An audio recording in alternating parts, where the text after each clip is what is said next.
Hello students, इससे पहले आप लोगों ने लिमिट स्टेट मेथड के एजम्पशंस और स्ट्रेस स्ट्रेन कर्व कंक्रीट के लिए और स्टील के लिए, माइल्ड स्टील और HYSD बार्स के लिए इतनी चीज़ें आप लोगों ने सीख ली हैं। अब आप लोगों को सिंपली सपोर्टेड बीम का सिंगली रेनफोर्स बीम के लिए एनालिसिस सीखना है। तो सबसे पहले देखते हैं कि स्ट्रेन डायग्राम कैसा बनेगा। तो देखिए, स्ट्रेन डायग्राम अभी भी लीनियर ही बनता है। ये देखिए, ये क्या है, एक सेक्शन है।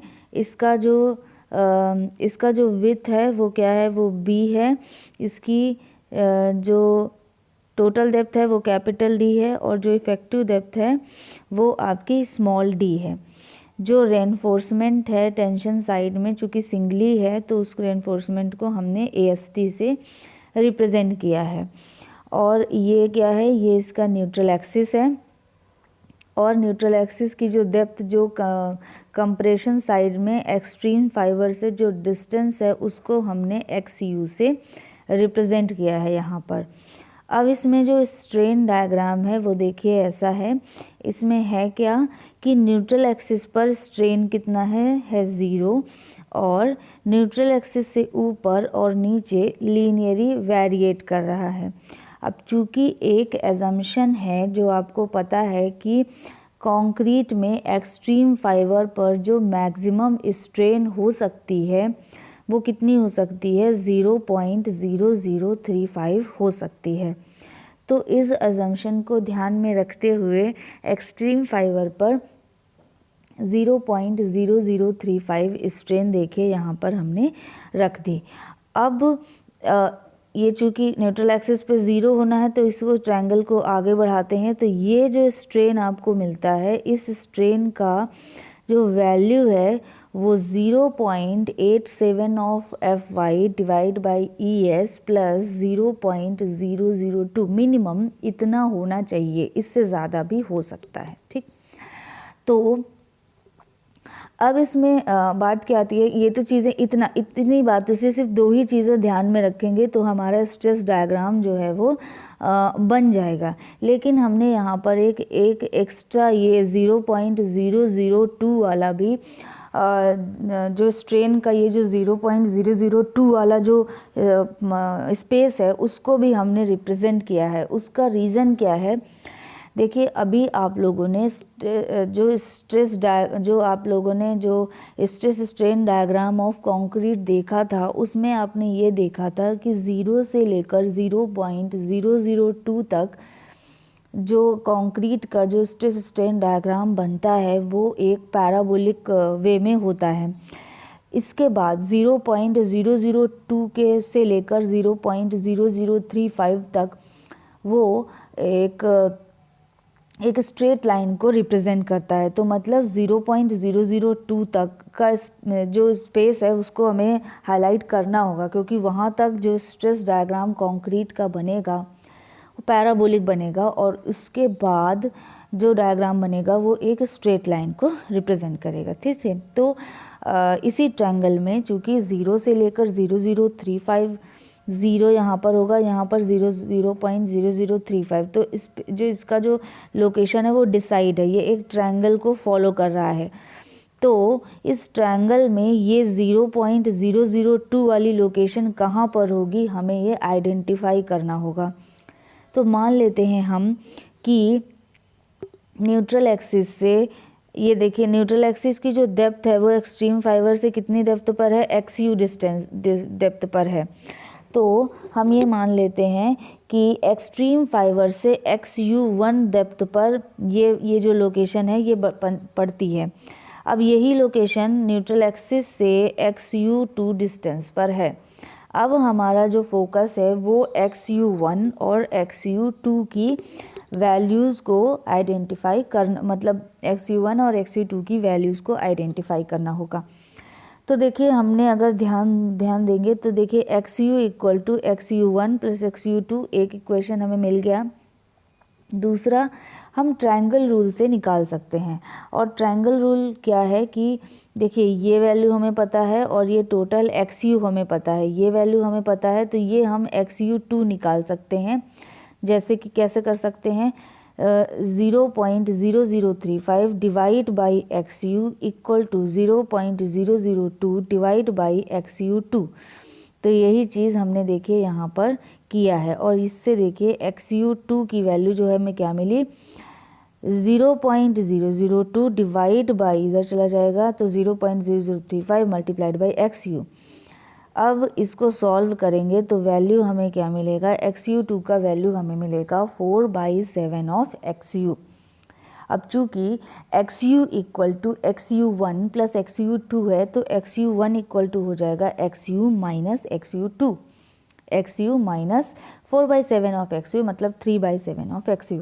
तो इससे हमने XU1 और XU2 की वैल्यूज़ भी निकालनी। अब हमें बात ध्यान ये रखनी है कि 0 से लेकर XU2 तक जो स्ट्रेस स्ट्रेन डायग्राम कंक्रीट का बनेगा वो एक पैराबोलिक वे में होगा और इसके ऊपर एक स्ट्रेट लाइन होगा। तो देखिए नेक्स्ट हमारा जो काम है वो स्ट्रेस डिस्ट्रीब्यूशन निकालना है। स्ट्रेस डिस्ट्रीब्यूशन जो कंक्रीट का बनेगा वो देखिए ऐसा बनेगा। अब देखिए ये है क्या, न्यूट्रल एक्सिस पे है 0, न्यूट्रल एक्सिस से लेकर 4/7 ऑफ XU तक, मतलब अगर स्ट्रेन के टर्म में देखें तो 0 से लेकर 0.002 तक पैराबोलिक है। इसके बाद 0.002 से 0.0035 तक एक स्ट्रेट लाइन है, ठीक। तो ऐसा जो कर्व आपका बनेगा कंबाइंड कैसा बनेगा, ये एक स्ट्रेट लाइन मतलब रेक्टेंगल बन गया और दूसरा पैराबोलिक बना मतलब ये ऐसा इतना पैराबोला बन गया, ठीक। अब बात देखें, अगर टेंशन साइड में देखें तो आपको ध्यान होगा कि स्ट्रेस कितना था, Fy डिवाइड बाई 1.15 यानी कि 0.87 of Fy। 0.87 of Fy stress है, करस्पॉन्डिंग क्रॉस सेक्शनल एरिया से मल्टीप्लाई कर दिया तो हमें टोटल टेंसाइल फोर्स मिल गया। तो टेंसाइल फोर्स निकालना तो यहाँ पर इजी है। तो टेंसाइल फोर्स टोटल हो गया 0.87 of Fy multiplied by AST। जो अगर स्ट्रेस स्ट्रेन डायग्राम अगर देखें इसका थोड़ा सा, न्यूट्रल एक्सिस पे वैल्यू है 0 और फिर इससे वैल्यू जब हम लोग जाएगा तो A से B तक पैराबोलिक मूव करेगा और वैल्यू हो जाएगी कितनी, 0.446 ऑफ FCK। ये कैसे आया, FCK divide by 1.5 divide by 1.5, ये वैल्यू सॉल्व करेंगे 0.446 ऑफ FCK हमें मिल जाएगा। और ये कहाँ से कहाँ तक होगा, ये 4/7 ऑफ XU तक होगा और इसके बाद वैल्यू कांस्टेंट हो जाएगी और कितनी, 0.446 ऑफ FCK, ठीक। तो अब अगर हमें टोटल टेंसाइल फोर्स तो निकाल लिया T का वैल्यू, और अगर हमें टोटल कंप्रेसिव फोर्स निकालना है तो हमें ध्यान रखना होगा कि अब हमारा ये एक कंपोजिट सेक्शन है, मतलब यहाँ से यहाँ तक ये एक रेक्टेंगल है और यहाँ से यहाँ तक ये एक पैराबोला है। तो मान लेते हैं कि पैराबोला वाला जो पार्ट है उसको हम रिप्रेजेंट कर रहे हैं C2 से और इसमें जो फोर्स लग रहा है उसको रिप्रेजेंट कर रहे हैं C1 से, और इनका जो रिजल्टेंट है वो क्या है, वो है टोटल कंप्रेसिव फोर्स यानी कैपिटल C। तो अब हमें करना क्या है, हमें कंप्रेसिव फोर्स C और उसका एक्टिंग पॉइंट निकालना है कि वो कहाँ पर एक्ट कर रहा है। तो कुछ चीज़ें आपको पता है, नहीं पता है तो मैं बता देती हूँ। ये जो रेक्टेंगल पोर्शन है, ये रेक्टेंगल पोर्शन है, अगर मान लीजिए ये जो डिस्टेंस है ये A है, ये जो डिस्टेंस है वो B है, तो इसका क्रॉस सेक्शनल एरिया कितना हो जाएगा, AB हो जाएगा। और इसका CG कहाँ पर एक्ट करेगा, मतलब अगर कोई फोर्स एक्ट करता हुआ मानेंगे तो ये कहाँ पर एक्ट करेगा, इधर से A/2 पर, इधर से भी A/2 पर एक्ट करता हुआ हम मानेंगे। अब अगर बात आती है पैराबोला की, तो देखिए ये जो पैराबोला है, इस पैराबोला का अगर ये डिस्टेंस A से रिप्रेजेंट करें और ये डिस्टेंस B से रिप्रेजेंट करें तो इसका क्रॉस सेक्शनल एरिया होता है 2/3 ऑफ AB, ठीक। ये क्रॉस सेक्शनल एरिया है और अगर इसमें फोर्स एक्ट करेगा तो ये फोर्स जो एक्ट करेगा ये कहाँ पर एक्ट करेगा, सपोज ये इतनी डिस्टेंस पर यहाँ से एक्ट कर रहा है, बी वाली डिस्टेंस से इतना डिस्टेंस पर एक्ट कर रहा है, तो ये जो डिस्टेंस होगी ना ये क्या होगी 3/8 ऑफ ए, ये जो डिस्टेंस है वो 3/8 ऑफ ए होगी। तो ये 4 चीज़ें आपको ध्यान में रखनी है, इससे हमारा जो काम है वो आसान हो जाएगा। तो अब देखिए, अब हमें फोर्स ऑफ कंप्रेशन निकालना है। तो पहले हम लोग पैराबोलिक वाला जो शेप है उसको हम लोग ले लेते हैं। अब जो पैराबोलिक वाला जो शेप है उसमें देखिए हमने क्रॉस सेक्शनल एरिया क्या बताया 2/3 ऑफ ए बी, ये स्ट्रेस रिप्रेजेंट कर देगा, ठीक है। तो 2/3 एज इट इज़। अब ए यानी ये वाली डिस्टेंस, तो ये वाली डिस्टेंस देखिए आप लोग डायग्राम में देखिए, तो ये जो डिस्टेंस है ये कितनी है 4/7 ऑफ एक्स यू है, और बी क्या है ये है 0.446 ऑफ एफ सी के है। तो ये देखिए 2/3 ये फॉर्मूले में है, ये वैल्यू है ए की, स्मॉल ए की यानी 4/7 ऑफ एक्स यू, ये वैल्यू है स्मॉल बी की यानी 0.446 ऑफ एफ सी के। इतने से इस स्ट्रेस डायग्राम का क्रॉस सेक्शनल एरिया निकल आता है, ठीक। अब अगर हमें इस पर्टिकुलर सेक्शन पे, ये जो सेक्शन हमें पता है ना ये बी और डी, ये वाला जो सेक्शन हमें दिया गया है उसका अगर सेक्शन का क्रॉस सेक्शनल एरिया से मल्टीप्लाई कर दें तो हमें क्या मिल जाएगा, फोर्स में ये कन्वर्ट हो जाएगा, ठीक है। तो ये हमने क्या किया 1 मीटर डेप्थ के लिए बी को रिप्रेजेंट किया, बी से मल्टीप्लाई किया। तो अब जब हमने बी से मल्टीप्लाई कर दिया तो ये टोटल हो गया, ये क्या हो गया कंप्रेसिव फोर्स हो गया, ठीक है। मतलब total diagram multiplied by cross sectional area से हमने मल्टीप्लाई कर दिया। तो ये हमें C2 का, इसको जब सॉल्व किया तो वैल्यू हमें क्या मिला 0.1699 XU FC के मल्टीप्लाइड बाय B। अब हमें जो रेक्टेंगुलर पोर्शन है उसका हमें क्रॉस सेक्शनल एरिया निकालना है। तो पहले आप डायग्राम देखिए, तो देखिए डायग्राम में ये एक डायमेंशन है, एक ये डायमेंशन है, दोनों डायमेंशंस की वैल्यूज़ क्या हैं 3/7 ऑफ XU, 0.446 ऑफ FCK, इन दोनों वैल्यूज़ का मल्टीप्लाई कर देंगे। तो ये देखिए ये मल्टीप्लाई हो गया, ये मल्टीप्लाई हो गया, तो वैल्यू हमें क्या मिल गई, इसका क्रॉस सेक्शनल एरिया मिल गया।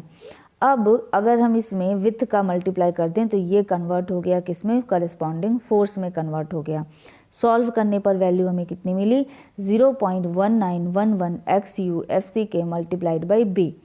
अब अगर टोटल कंप्रेसिव फोर्स निकालना है तो इन दोनों फोर्सेस का समेशन होगा, इन दोनों फोर्सेस का समेशन किया हमने तो वैल्यू हमें क्या मिली 0.36 FCK multiplied by B multiplied by XU। इसमें से FCK क्या है, कैरेक्टरिस्टिक स्ट्रेंथ ऑफ कंक्रीट है, B क्या है, विथ ऑफ द सेक्शन है, XU क्या है, depth of the neutral axis है, actual depth of the neutral axis है, ठीक है। अब ये फॉर्मूला आपको याद रखना है, total compressive force equal to 0.36 FCK B XU, ये वैल्यू आपको याद रखनी है। तो टोटल कंप्रेसिव फोर्स कितना है ये तो आपने निकाल लिया, अब ये कहाँ पर एक्ट करेगा ये आपको निकालना है। तो चूंकि ये एक कंपोजिट सेक्शन है और आपको अब क्या पता है, अब देखिए अब आपको पता कितना चीज़ है वो देखिए, ये रेक्टेंगुलर पोर्शन है, ये वैल्यू है क्या है, ये वैल्यू है सपोज़ ये वैल्यू है C1 और ये पैराबोलिक की वजह से ये वैल्यू है C2। तो रेक्टेंगुलर वाला पोर्शन जो है वो यहाँ से अपनी रेक्टेंगुलर की जो डेप्थ है उसमें डिवाइड बाई 2 पे एक्ट कर रहा है, और ये वैल्यू यहाँ से यहाँ तक ये वैल्यू कितनी है 3/8 ऑफ दिस वैल्यू और प्लस ये वाली पूरी वैल्यू, ठीक है। तो इनका एक्टिंग पॉइंट ये होगा।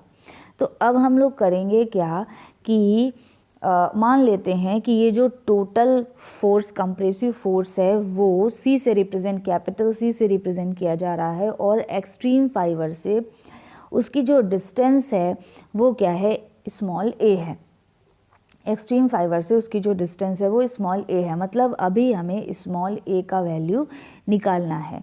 तो क्या करेंगे कि एक्सट्रीम फाइबर के अबाउट मोमेंट फोर्सेस का मोमेंट इक्वल टू 0 कर देते हैं, ठीक है। तो टोटल कंप्रेसिव फोर्स है C, तो C multiplied by A equal to क्या हो जाएगा C1 और C2 का वैल्यू और उनका एक्टिंग पॉइंट कहाँ से, एक्सट्रीम फाइबर से।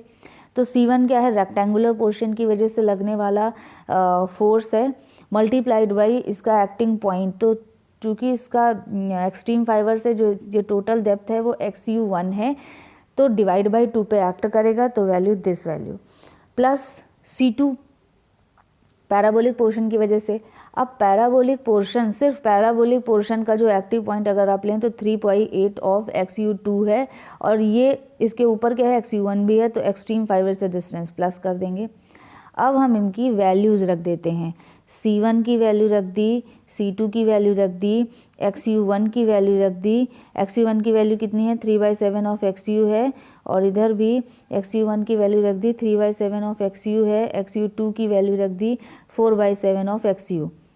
सॉल्व किया, सभी चीज़ें हमने सॉल्व की, तो देखिए ये FCK और एक XU, एक B, ये कट गया, ठीक है। तो ऊपर साइड बचा XU और इन वैल्यूज़ को प्लस किया, डिवाइड किया, तो वैल्यू हमें क्या मिली, A की वैल्यू हमें मिली 0.417 ऑफ XU, जिसको 2 डिजिट अगर चेंज करें तो 0.42 ऑफ XU मिलेगी। मतलब जब हमें actual depth of neutral axis XU पता चल जाएगा तो कंप्रेसिव फोर्स का एक्टिंग पॉइंट क्या होगा, उसी डेप्थ का 0.42 टाइम्स होगा, ठीक। इस चीज़ को भी, इस फॉर्मूले को भी आपको याद रखना है।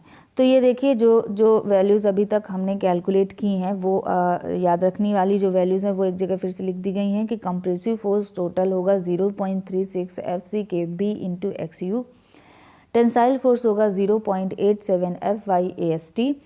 अब ये जो न्यूट्रल एक्सिस है ये डेप्थ XU से रिप्रेजेंट किया गया है, तो कंप्रेसिव फोर्स जो है उसका एक्टिंग पॉइंट होगा एक्सट्रीम फाइबर से 0.42 ऑफ XU। इतनी चीज़ें आपको याद रखनी है। अब हम लोग नेक्स्ट चीज़ जो सीखेंगे वो क्या होगा, actual neutral axis depth, critical neutral axis depth या फिर लिमिटिंग न्यूट्रल एक्सिस डेप्थ, और लीवर आर्म की वैल्यूज़। इसके बाद मोमेंट ऑफ रेजिस्टेंस निकालना भी हम लोग सीखेंगे, ठीक है। तो अभी के लिए इतना ठीक है, नेक्स्ट टाइम हम लोग सीखेंगे। Thank you class.